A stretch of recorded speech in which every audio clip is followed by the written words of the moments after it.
So ito na po yung C5 Southlink Expressway parte dito sa C5 extension. Ayun oh, tumawid na. Ayan na siya mga kasama.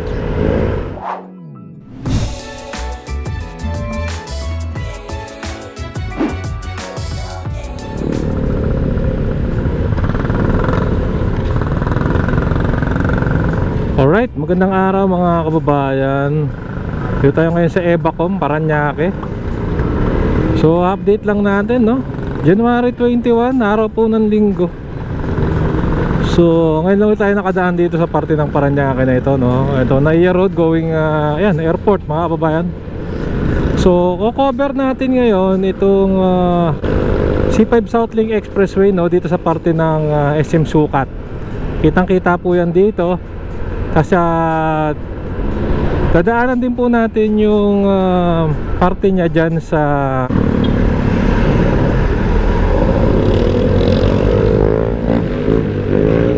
nagmamadali. Siya ang pagbibigyan ko ron.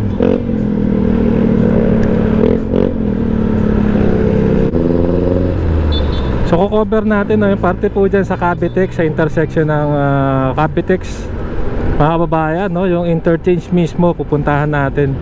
So siyempre kung bago pa lang po kayo sa ating channel, ay nanya ako po kayo mag-like, mag-comment, and subscribe, hit yung notification bell para updated ka pag may bago tayong video. So sama lang kayo mga kabayan. At ito na po, malapit na tayo, SM Sukat. Dito makikita nyo na yung development dito, no? Kitang kita na rito mga kabayan.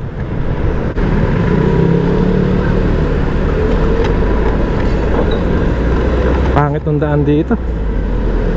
So SM Sukat na mga kababayan, C5 extension sa kaliwa. Pangit ng kalsado, oh.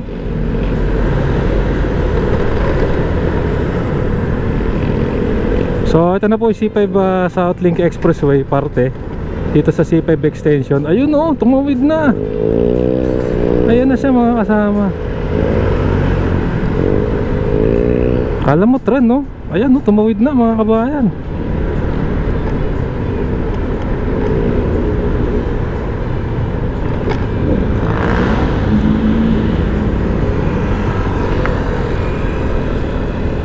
So dito pwesto tayo. So nakikita nyo, ito po yung LRT1 na Cavite Extension Project.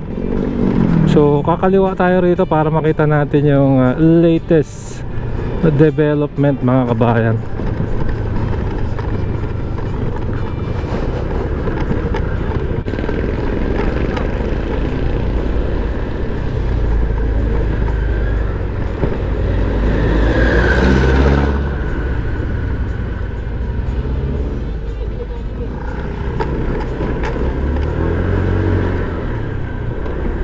So check natin itong parte na ito, yung regarding sa C5 Southlink Expressway.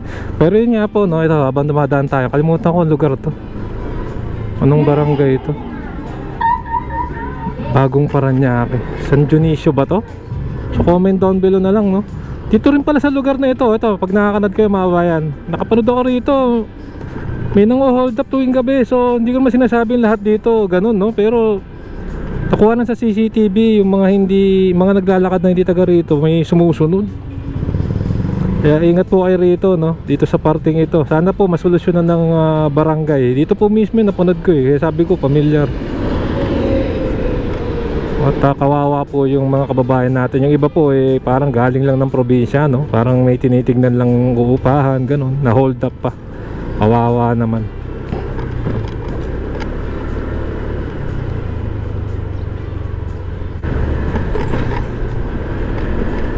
So ito, kakaliwa tayo rito.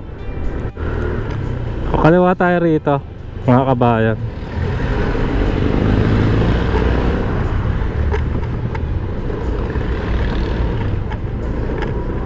Tapos kakaliwa tayo ulit para makita natin yung linya. So dire-diretso po pabulungan, Cavitex na yung diretso niyan.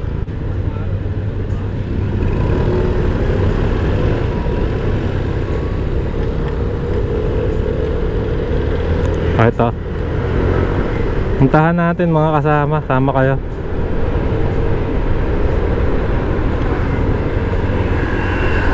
So yung nakita nyo yung linya ron, tumawid sa mga bahayan. Ayan na siya oh. Ito pakita ko sa inyo no. Ito diretso na ito, papunta na po ng Sapote. Ayan, dire-diretso. Dito na sa, ayan oh, 88 Square Mall. Pinakagilid niya, ayan oh. Dito na ginagawa mga kabahayan. So, sige, checkin natin. Dati dyan yung daan pabulungan. Ngayon, dinadivert nila ngayon dito. Ayan na siya oh.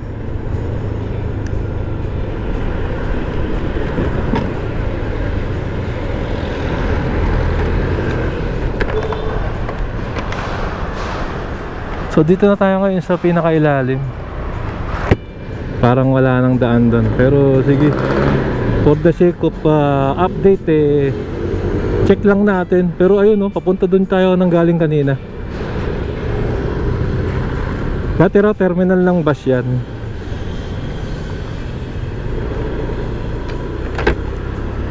So ganito yung sitwasyon ngayon dito. Ayan, papunta na po. Ito Cavitex na to, papakita ko sa inyo. Ano po no, palaki na rin yung development. Naalala ko dati puro pagbo-bulldozer pala yung ginagawa. Naku po, baha.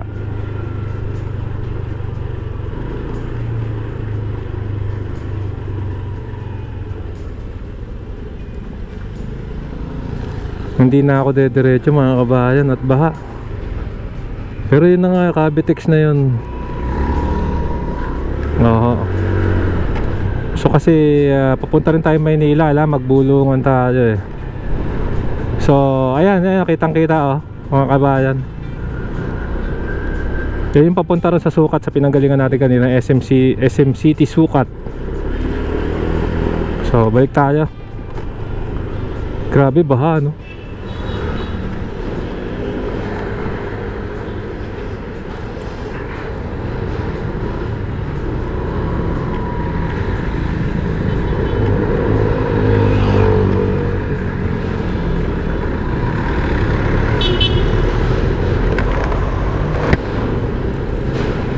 Okay, so dire-diretso na tayo. So yun nga po ang C5 Southlink Expressway.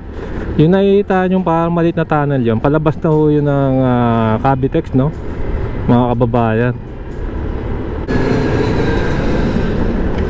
Alright, mga kasama, hanggang dito na lang. Sana nagustuhan nyo ho no. So from interchange Sukat, kokonekta na po yun. Medyo mahirap na akong i-update after doon kasi doon na po siya sa open field, doon malapit sa El Shaddai sa Paranaque, which is ang hirap na pong i-access nung lugar na iyon mga kababayan. So muli, hanggang dito na lang. Kung nagustuhan nyo po itong video,